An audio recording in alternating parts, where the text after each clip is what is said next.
माता अपने बालों को सवार रही थी लक्ष्मी माँ।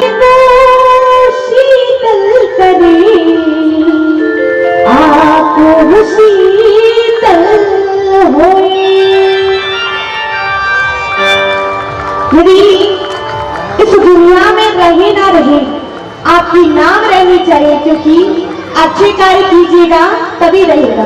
इस दुनिया को छोड़कर चले जाइएगा तो सब याद करेंगे कि हाँ, वो व्यक्ति था जो जीवन में सभी कोई की मदद किया करता था, किसी के साथ बुरा नहीं करता था। उसके लिए हम लोगों को उस तरह कार्य भी करना पड़ेगा। उस व्यक्ति ने अपने नाम को सबसे नीचे लिख दिया। अब युवराज जैसे सोकर उठने लगा कि वाह, इसने तो बहुत मेरी सेवा की। बोले मैं तुमसे बहुत प्रसन्न हूँ, इतना सेवा मेरे किसी ने नहीं किया जितना तुमने मुझे नाश्ता करवाया। तुम्हारे घर पे मैं सो भी गया, ठीक है, मैं तुमसे बहुत प्रसन्न हूँ। अब मेरी जो लिस्ट है उसे मैं ऊपर से नहीं नीचे से स्टार्ट करूंगा।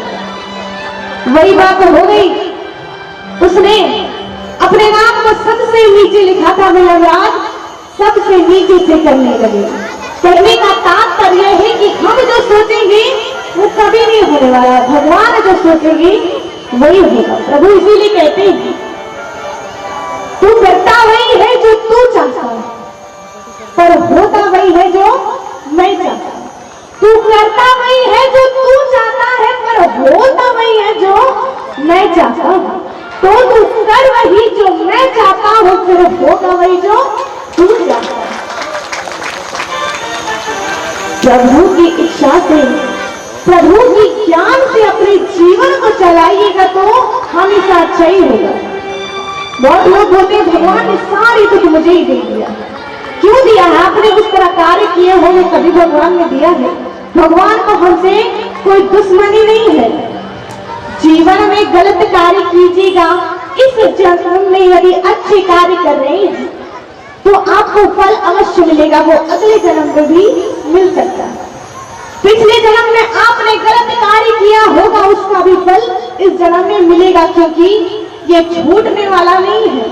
आप लोग अपने कार्यों को छोड़कर कथा सुनने आए हैं तो इसका भी पुण्य अवश्य मिलेगा। अच्छे कार्य कीजिएगा। एक व्यक्ति अपने जीवन में हमेशा अच्छा कार्य करता था, पूजन पाठ यज्ञ करा करता था। हमेशा कथा सुनने जाए तो कथा पर ध्यान लगाकर कथा की सारे ज्ञान को लेकर वो अपने जीवन में उतारता था और सभी कोई को अच्छी अच्छी बातें बताया करता था। वो एक दिन आराम से बैठा हुआ था, उसने आसमान में देखा कि एक सुंदर सी पंछी उड़ रही है। तभी उसका चचेरा भाई जो उसके अपोजिट था, वो जीवन में बस गलत कार्य करता था, कभी नहीं किसी की मदद करता था। कभी कथा पूजन पाठ ये सब में उसे मन ही नहीं लगता। बहुत कोई को पूजन पाठ में मन नहीं लगता है, तो बस ये जरूर याद रखिएगा कि जीवन में आए हैं तो जाना है, और वहां जाने के लिए हम लोगों को एक चीज बहुत ज्यादा जरूरी है।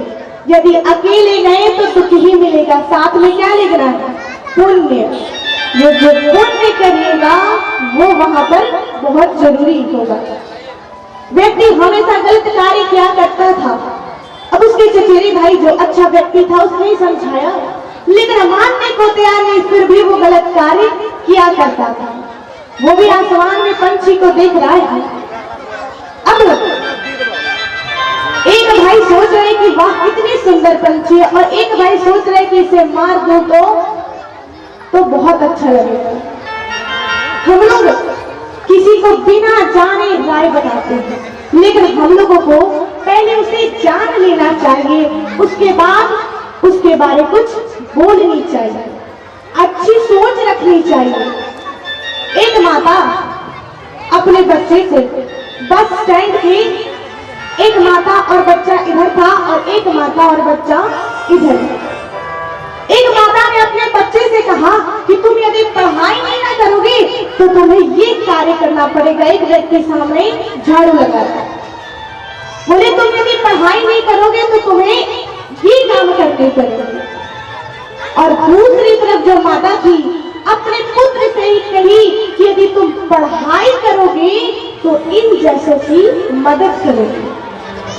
दोनों की कहने की मतलब ये थी कि पढ़ाई करो, लेकिन सोच कितनी अलग। उसी तरह दोनों भाई की सोच अलग थी, एक हमेशा अच्छे कार्य और एक हमेशा गलत कार्य।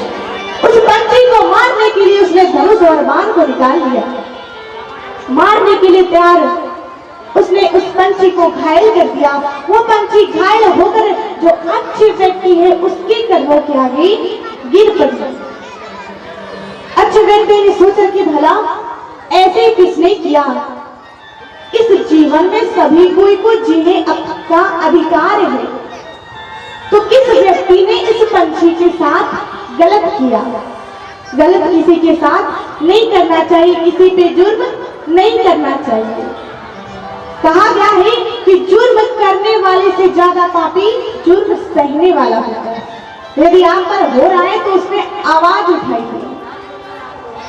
वो पंछी घायल बेचारा उस अच्छे व्यक्ति की कदमों के आकर गिर पड़ा। उस अच्छे व्यक्ति ने उसे अपने गोद में उठाया। तभी जो बुरा व्यक्ति था वो वहां पर आ गया और उसने कहा कि इस पंछी पर मेरा अधिकार है, ये मुझे दे दो। बोले कैसे दे दो, तुमने ये गलत कार्य किया है। समझा रहे हैं लेकिन समझने को तैयार नहीं। जैसे ही कथा सुनने आइएगा तो मन में बस अच्छी अच्छी बातें आएंगी कि हाँ अब जीवन में गलत काम नहीं करेंगे, अब झूठ नहीं बोलेंगे, अब किसी से कड़वी बात नहीं करेंगे। लेकिन यहाँ तो जैसे निकले वो अपने जीवन की जो प्रथा है वही चलती। सभी को इसे प्रेम रखे, सास बहू में प्रेम रखे, क्योंकि बहू भी तो किसी की बेटी है और यदि वो सास है तो वो भी तो एक माँ के सम्मान है। अब समझाए लेकिन मानने को तैयार नहीं। बोली ठीक है, तुम नहीं मान रही हो, तुम्हें मेरी बात समझ नहीं आ रही है। हम लोग तो जानते हैं कि मारने वाले से ज्यादा अधिकार बचाने वाले का होता है। बोले ठीक है, अब हम लोग दोनों इसका न्याय नहीं कर पाएंगे तो चलते हैं राजा के पास। अब राजा ही बताएंगे कि क्या होगा। हम लोग भी यदि कोई दुविधा में पड़ जाते हैं तो अपने राजा के पास जाते हैं, या फिर घर में कोई मेन होता है उस व्यक्ति के पास जाते हैं न्याय करवाने के लिए।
Bye.